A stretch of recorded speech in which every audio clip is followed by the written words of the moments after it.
New day, new food. Hi genuine people! Kaway-kaway sa mga Sharonians. So kahapon meron akong na-Sharon na mga lechon. So ngayon ipapaksiw natin yan. So naglagay lang ako ng bawang at sibuyas.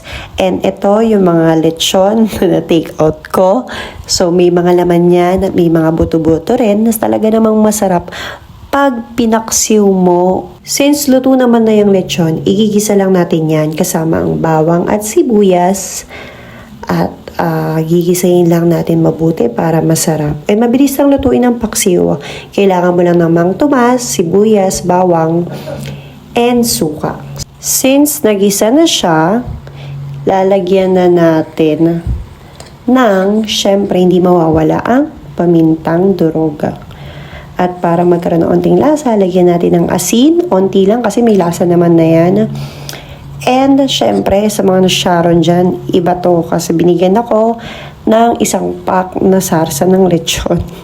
So by the way, kay Donzi pala tong lechon na to. Donzi Manila. So nilagyan ko na siya ng sarsa. And then, lalagyan lang natin ng onting tubig para hindi naman tuyong-tuyo. And syempre, mas masarap pag medyo may onting sauce ka na nakukuha sa lechon paksiw. And then, lalagyan natin ng onting suka.